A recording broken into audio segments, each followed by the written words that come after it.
I did mention in my last huge video that I was worried, right? Well, it's not just me. He is drunk on power right now because he feels like he was given a mandate by winning the popular vote. He has control of both chambers of Congress, and he doesn't have to worry about running for re-election. So in this term, he wants to put up the people that he wants. Women, especially in the US, thanks to the news of Trump's re-election, where he also won the popular vote, have been reacting in various ways. One of which is the heightened interest in the 4B movement. Wake women up!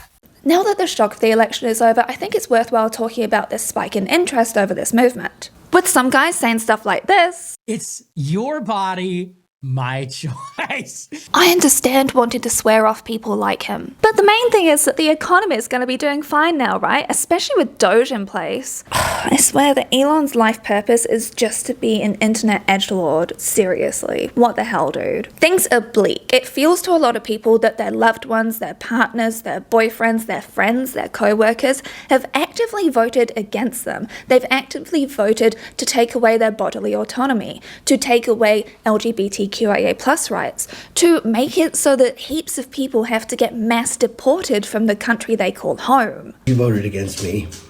You voted against my right to live. You voted against all the women and their rights. So, yeah, when you're in a country where you're kind of losing control over everything around you, I fully understand wanting to take control of the one thing which you can, which is your body. Especially with Project 2025 being visible for about a year at this point, it's hard to think of anybody voting without knowledge of that being the case. Now, we can try and extend kindness to people that they were so ignorant that they weren't aware of that. However, I think that you're very well aware, as I've promoted this for a very long time, people should be informed voters, from the small local elections to the big ones like this. And as I raised in my last video, it's not just the US which is swinging right. There are so many countries around the world where political parties have swung more right. And actually there's been a rise in the alt-right as well globally, which is incredibly concerning. Look at what's happened in Germany with the far right gaining heaps of power over there. And over the ditch in Australia, even though they have a Labour government, it's still quite right-leaning, same as the Labour government back in the UK. Even right here in Aotearoa, one of our leaders has been trying to put through this bill, which is the Treaties Principles Bill, which undermines the founding document of this country. I'm filming this the day after it passed its first reading in Parliament, which shouldn't have even been able to happen to begin with, because now it gets to get voted on even more, which is not a good thing. And this is despite the hekoi which has happened, despite heaps of work from Māori and non-Māori alike all around the country. The goal of this bill is to undermine Māori rights, the indigenous people of this country. Even if your government isn't right-leaning, there has been an increase in far right-leaning globally to the point where it is worrying minorities and women, and sadly, emboldening the worst of the men. I'm just a girl standing in front of the world asking for a president who isn't a racist. Request denied! How do you stop abortion without telling women not to have abortions? Vote for Trump. They're not having sex anymore.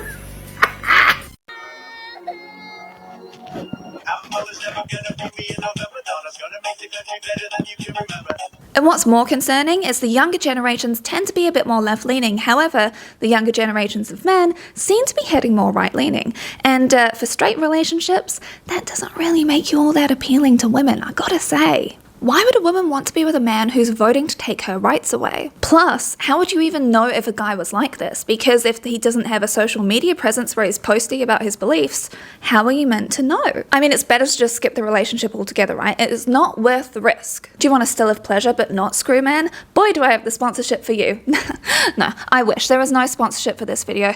So thank you for watching the adverts and also for my supporters on Patreon. And actually, my patrons already have access to this video and the uncensored director's cut version of it, ad-free. Good luck getting laid. Me and my girlies are participating in the 4B movement. What is the 4B movement? I can tell you one thing, don't go watching this Asian boss video, which is incredibly biased, and also, he even goes cutting off the woman at the end of the video. Like, seriously, show a slight smidgen of respect, my dude. But do watch this video by Elliot Sang, which I have linked for you down below. It is an hour-long deep dive into the feminist struggle in South Korea, throughout history, and it is incredibly informative and a very well done video. Even if you already know it, I think it's important to define what the 4Bs are. The B is a homophone for the Korean word bi, which means no, representing the movement's 4 principles. Bihon, no marriage, bishosen, no childbirth, biyeone, no dating, and biseksu, no sex. There is a sexism issue in South Korea with many systemic issues stemming from that, and this has been going on for generations at this point. And women, more recently especially, have been opting out of having children for multiple reasons. Their birth rate has been famously low. It was 0.72 in 2023, down from 0.78 the previous year, the lowest drop in a long string of yearly declines. Strict gender roles are incredibly normalized. South Korea ranked last on the Economist Glass Ceiling Index for 12 years running, an index that looks at salaries and childcare to gauge women's obstacles at work. There were a few key incidents which sparked the start of the 4B movement, which has been growing since the mid-2010s. In 2016, a woman was stabbed to death at Gangnam train station. It was motivated by his hatred towards women because he felt like they ignored him. He didn't even know this woman. He was 34, she was just 23. The police ruled that this was due to mental illness, not for his hatred towards women, even though he had been very explicit with his intentions. And this incident led to the Post-it note protest. And along with all of the systemic issues, one growing issue is spy cameras, or molka. And no, not in the cool, totally spies kind of way, in the totally creepy kind of way where people are perving on you without your knowledge, using the tiniest of cameras that they slot all around the place. I'm on about public restrooms, hotels, schools, even boyfriends and partners were filming their girlfriends in these intimate settings and then uploading it and sharing things via Telegram. And also, there was a hell of a lot of money in all of this. This was starting to gain traction from 2011, and it became more and more commonplace as technology became smaller, cheaper, easier for people to use. And the thing is, this hasn't even stopped now. This article is from 2023, and this is still happening. Women are terrified to use a public restroom. Like, they even go shoving tissue paper into every single nook and cranny, worried about where these cameras are. Quite simply, the issue has not been dealt with by the government because it requires systemic change. So over the years, online spaces is where women have been gathering together to discuss these issues and try and find a way forward, to grow the feminist movement. And during the 2010s, the Thai corset movement was also taking off as a faction of this. This encouraged women to reject societal beauty standards, doing things like cutting their hair, by not shaving your body, by not wearing makeup, by not participating in getting plastic surgery. And I think that we all know that South Korea has a huge skincare industry, a huge plastic surgery industry, and a huge makeup industry. I'm going to link a video below for you from Leber Bob with their experience of taking part in this movement. People's appearances in South Korea affect the kind of job prospects people get too, and there is an incredibly competitive market there in South Korea. Also for universities, the way that you look impacts your chance to be able to get in there too. Also in 2016, the government launched a national pink birth map. This visualized the number of women who are of reproductive age 15 to 49 in each district. Unsurprisingly, this sparked outrage. Women criticized it as reducing them to reproductive tools, proclaiming things like, "My womb is not national property," and "A woman is not a baby-making machine." And amidst this online space of growing feminism, there were some feminists who really wanted to use homophobic and transphobic language. But on the original forum, they said, no, we don't want to allow this language to take place. So this group of women factioned off to create what would be known as WOMAD. And this split happened in 2015. When I raised the interest in the 4B movement to my patrons, one of them talked about the issue of the huge amount of TERFs within the 4B movement. Now, you may be surprised because feminism shouldn't be about bigotry. However, TERFs have always managed to infiltrate feminist spaces to spout their bigotry.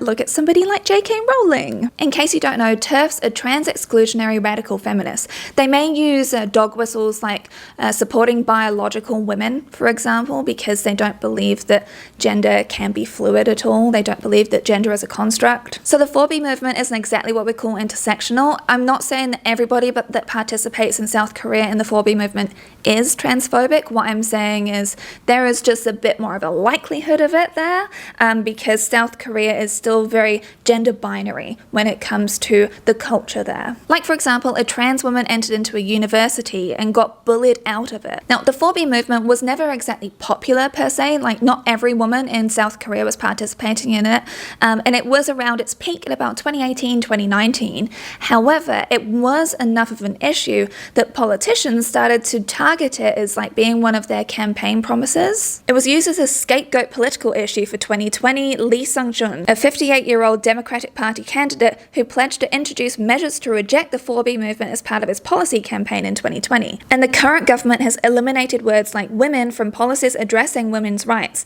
meaning there aren't any legislative oversight specifically addressing women's needs. It takes systemic change for equality to happen, and sadly there is a very patriarchal rule when it comes to the governing bodies there. And sadly, as stated, there are trans exclusionary issues with the 4B movement, so it's not really what we would call intersectional feminism. It's more just straight women swearing off men. Time about the fucking Operation 4B. The US interest in the 4B movement since the orange has been voted in. Google Trends showed a huge spike of interest in the 4B movement when Trump got elected, and no surprises as to why. I'm gonna do it whether the women like it or not. You believe in punishment for abortion, yes or no, as a principle? The answer is that there has to be some form of punishment. For the woman? Yeah, there has to be some form. It was like this instantaneous reaction, like this knee-jerk thing that you just have to do something because you're so scared and just let down and disappointed. And honestly, angry, so incredibly angry that this person who has promised all of this terrible stuff could possibly be put into a position of power. Again, I understand immediately searching for a fix, a way to seek revenge. I am a Scorpio after all.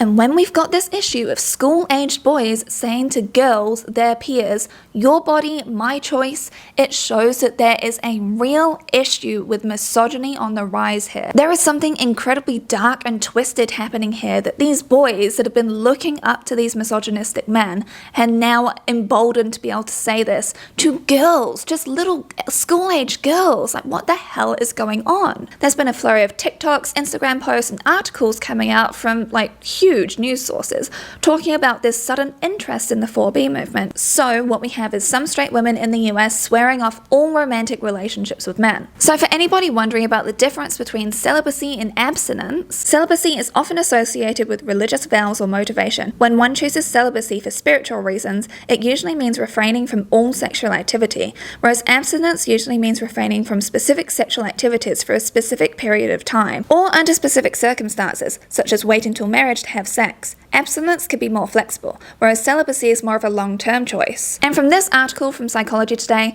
voluntary celibacy isn't actually a new thing. It's been something that people, including people I know, have been doing for a while because they are actually more emotionally fulfilled that way, rather than wasting their energy and time on someone that ultimately won't satisfy them and doesn't really care about them. Psychology Today did a survey of 1,500 US adults. 16.5% of women were single by choice, 9% of men were single by choice, and women were happier being celibate overall. Now, unsurprisingly, because of the raised interest in the 4B movement in the US, there has been a huge backlash, much akin to the 2010s edgelords who are saying all sorts of insults to people that want to participate in the 4B movement, to women who are disappointed, saddened, angry by the fact that Trump got re-elected. Again, it's completely understandable why you'd feel that way.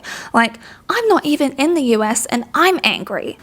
They bring out the classics like, oh great, you're leaving the gene pool. Oh, have you ever noticed that everyone that wants to participate in this is a butterface, or at least not hot? As if anyone would sleep with you anyway. Great, go make yourself ugly. It means it's easier to tell who the freaks are. Have you ever noticed that all of the attacks that come back when people are actually bringing up legitimate feminist issues comes back to a woman's purpose is to breed and their attractiveness, because those are the only things that make us worthwhile, apparently. Great. Thank you. This sort of misogynistic butthurt comeback happens every time that feminism gets brought up, because for some reason people think that you're trying to take away people's rights when actually you're the ones that have been voting that in by voting for Trump. But anyway, feminism gets warped to be a threat as opposed to the reality that patriarchy is a threat. And yes, I am making a huge video all about abusive relationships, things to look out for, all sorts of stuff when it comes to that. So that is an upcoming giant video, and the damages of patriarchy on men specifically. We're really going into it with that video. I've been in contact with organizations. I'm going to be doing a fundraiser. So really what people might be deciding to do at this point is to not even risk dating right-wing men anymore, and honestly, go for it. I've been saying that we need to decenter men in relationships for the longest time anyway. Like, you need to have multiple relationships in your life, even if you do want to have a romantic partner. I don't get my entire fulfillment from Brandon. Knowing that someone wants to sleep with you and enjoy your body and get all of the perks that come with a relationship,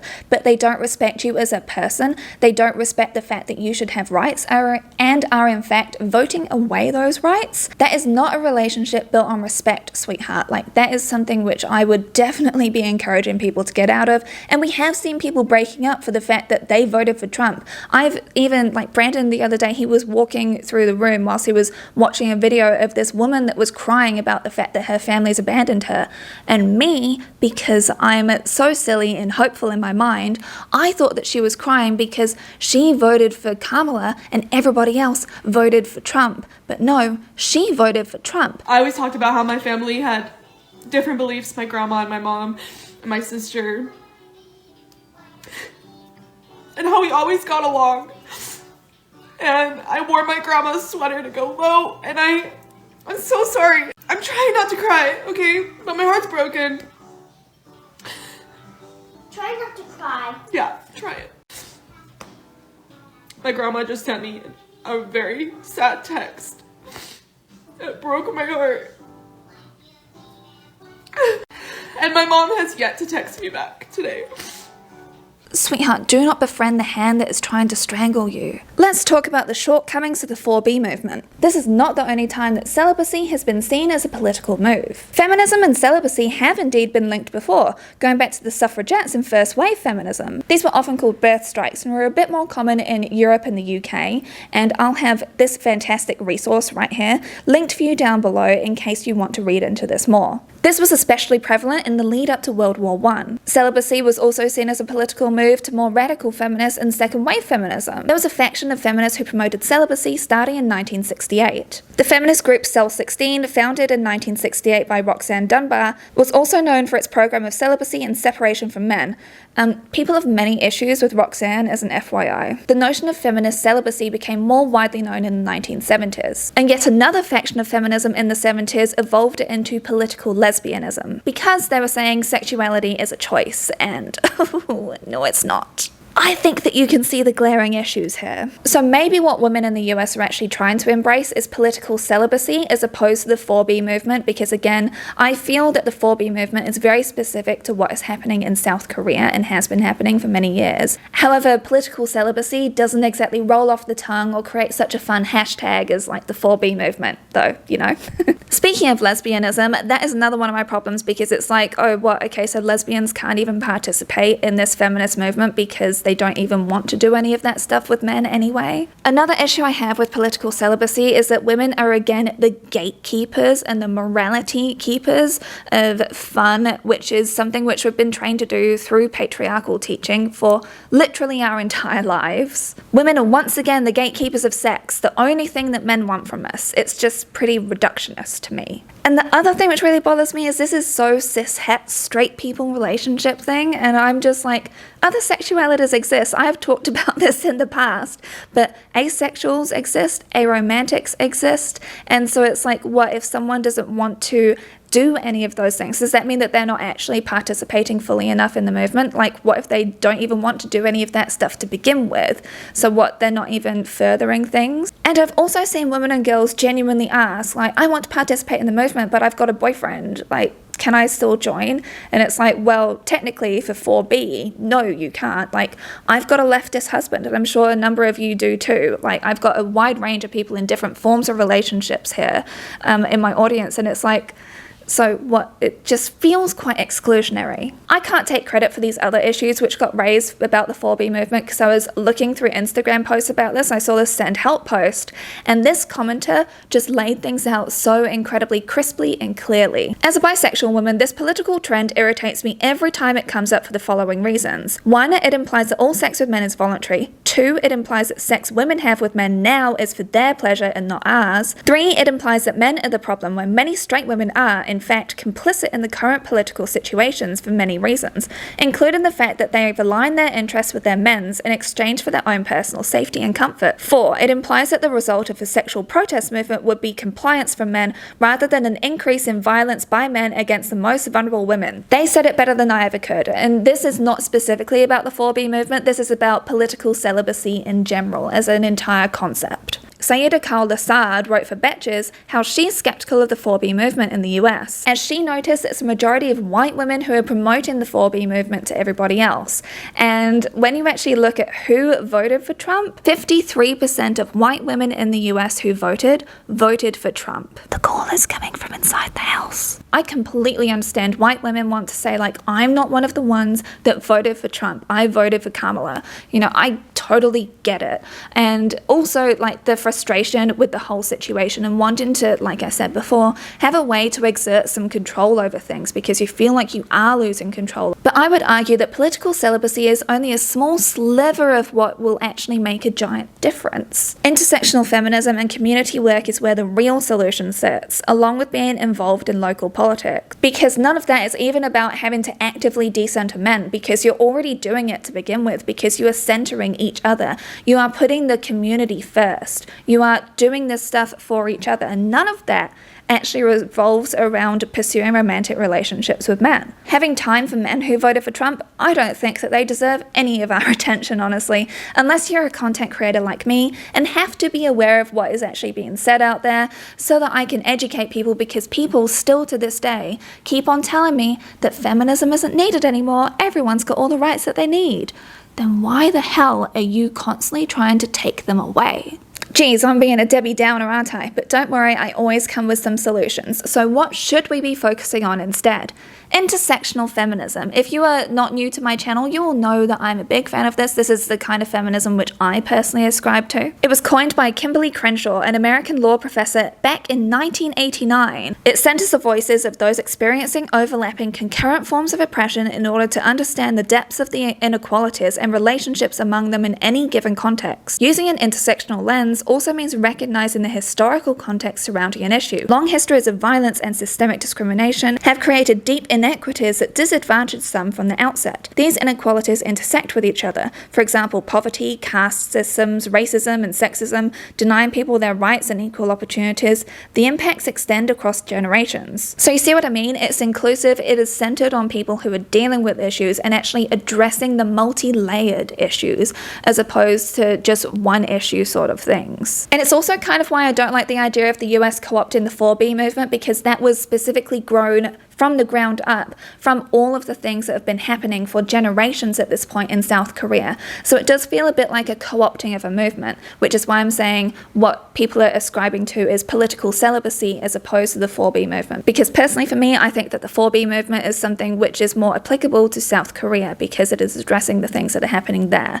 The US's issues, there are many of them, but they're quite different to what's happening in South Korea. You see what I mean? What I have encouraged for years and what should really be the focus of people is actual community work, is building this community, is building these friendships. Like I've talked even years ago about how women, we have been taught to hate each other, and we have all, at least most of us, have been on this journey of unlearning that stuff. And at this point, this is where we really do need to be coming together. The focus for this movement is about looking after each other, helping each other, supporting the marginalized, being involved in mutual aid, attending protests, signing petitions, being involved in local politics. And along with all of this community and political work, it's also about restorative things with your friends. Like Legion Miller, she goes for a coffee date with her friends once a week. You can go for walks in nature together, participate in a community garden together, volunteer together, join a book club, take up a hobby together or a sport together,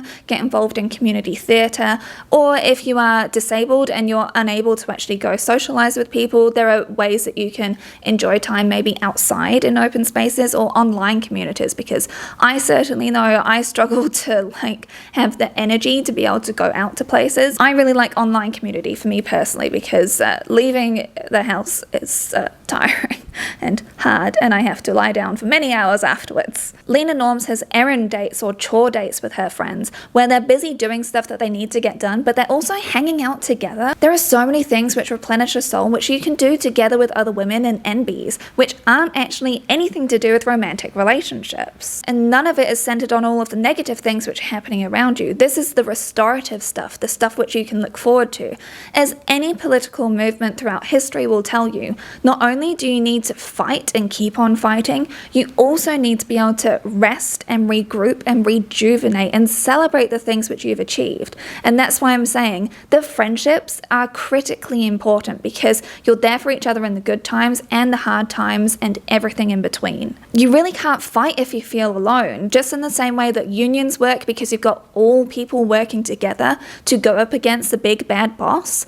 This is the same way when it comes to these political movements. And feminism is political. And there are genuinely men who are on our side, but I fully understand the mistrust of not knowing who they are, especially because some people are like sneaky jerks, like I've talked about, and we don't like them. But it's really hard to tell who they are. So that's why I'm saying being involved in all this other stuff, you don't really have time to waste on that because you're so busy living life anyway. You see what I mean? You're busy helping other people and also helping yourself. And even though only 11% of my audience are men, that big video which I'm working on, which is about the damages of patriarchy and abusive relationships and everything, again, big video.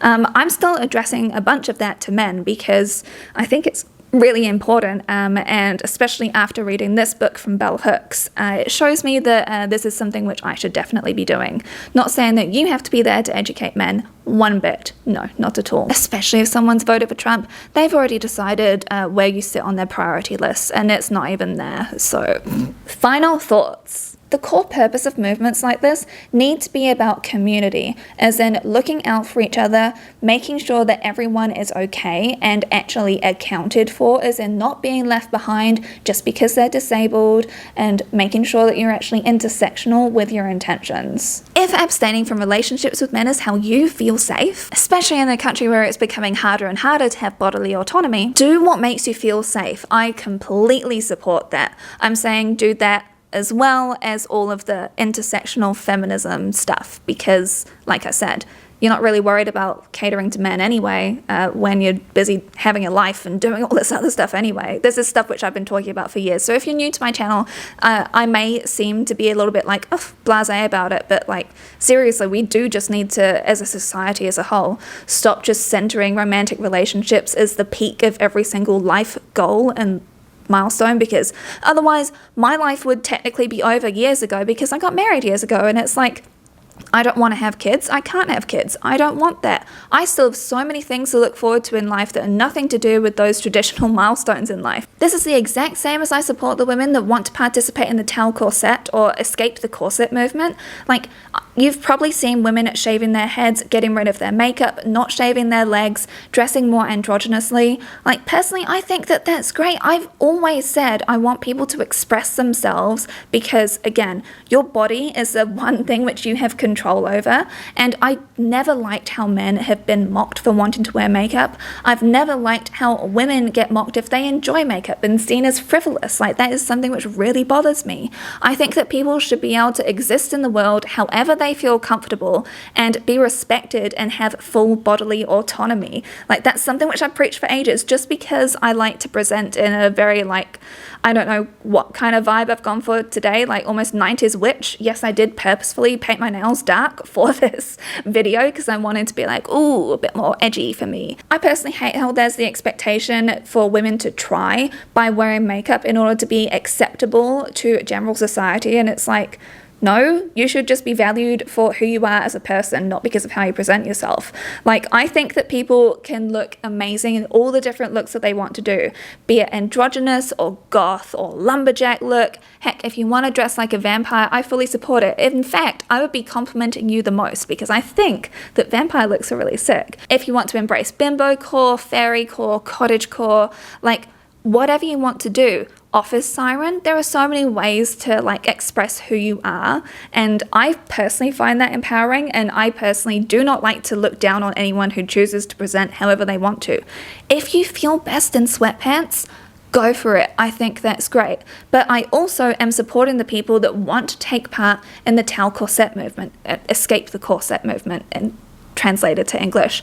I fully get it. Waves of feminism have gone through this in the past. I understand wanting to liberate yourself from the expectations that are put on you. But if you made it all the way to the end of the video, I know that the 4B movement is like no, so you put this emoji of like the person crossing their arms, but also I really want to encourage people to put the hug emoji. Mate, we really need to be looking out for each other and making sure that each of us feel safe, because things are sadly getting increasingly unsafe, and I will be linking some resources in the description box down below if you need them, and yeah, get involved with your local community. Like I said, together we can get through so much more than what we can do alone. And if you missed last week's video, please go check it out, because I spent months and months on that. And thank you as always to my patrons for your support for my work and also your input on my videos, because it really does help to shape what you all see right now. And especially to my top tier Trash Panda enablers: Alyssa Bassani, Alyssa Schmidt, Birgit, Carrie Quake, Jam, Laura Bell, Mila Gautier, Stella Sapiente, Tammy Portres, Tim Long, Tonya Beignet, and Zachary Elaloof. Next week, things will be more fun, I promise, because I am making a video about the new movie Wicked. I am so excited to see it. I'm so excited to make the video as well, because I've already picked out the makeup looks that I want to do, and I've got my secondhand outfit sorted. I don't have access to like my costume box, sadly, because that's still in storage, because we're still in temporary accommodation, but it's going to be fun regardless. And honestly, I think that we need some levity, and plus I've been working on like pretty heavy videos. Even this video, which wasn't meant to be all that heavy, turned out to be really heavy. So I'm doing this for all of us, basically. I hope you all have a wonderful rest of your week, and I'll see you again next time. Bye!